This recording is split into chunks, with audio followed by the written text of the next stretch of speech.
హిందువులకు పట్టిన దరిద్రం ఏంటంటే ముస్లిం చొరబాటుదారుల చేతిలో బలైపోయి మతం మార్చుకోవడం. అందులో అత్యధికంగా జరిగింది మలేషియా. మలేషియా హిందూ దేశం ఒకప్పుడు. అక్కడ ఇప్పటికి కూడా ఆ చిహ్నాలు కనబడతాయి. అయితే మతం మారిన ముస్లింలు ఉన్నా కూడా ఆ ముస్లింలు కూడా తమ మొదట జాతి తమదే అన్నటువంటి కారణంగా ఇప్పటికి కూడా అక్కడ గరుడు ఇది ఉంటుంది. అట్లాగే హిందుత్వ వ్యవహారాలకు సంబంధించిన పూజలు ఇవన్నీ జరుగుతూ ఉంటాయి. ముస్లింలు కూడా ఆ ఆటిట్లో పాల్గొంటూ ఉంటారు. అయితే భారతదేశం తర్వాత అత్యధిక భారతీయులు ఉన్నటువంటి దేశం మలేషియానే అన్నటువంటి విషయాన్ని నిన్న నరేంద్ర మోడీ అక్కడ చెప్పుకొచ్చారు.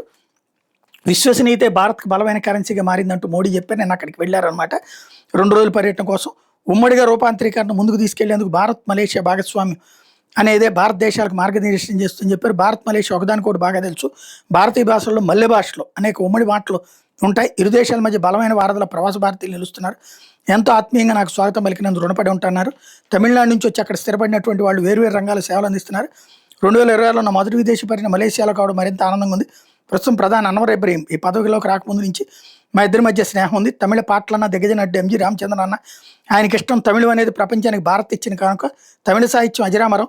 తమ ప్రతిభతో తమిళ మానవాళికి సేవలు అందిస్తున్నారు. ప్రస్తుత రాష్ట్రపతి సిపి రాధాకృష్ణన్, కేంద్ర మంత్రులు జయశంకర్, నిర్మలా సీతారామన్, ఎల్ మురుగన్ ఆ రాష్ట్రానికి చెందిన వారే.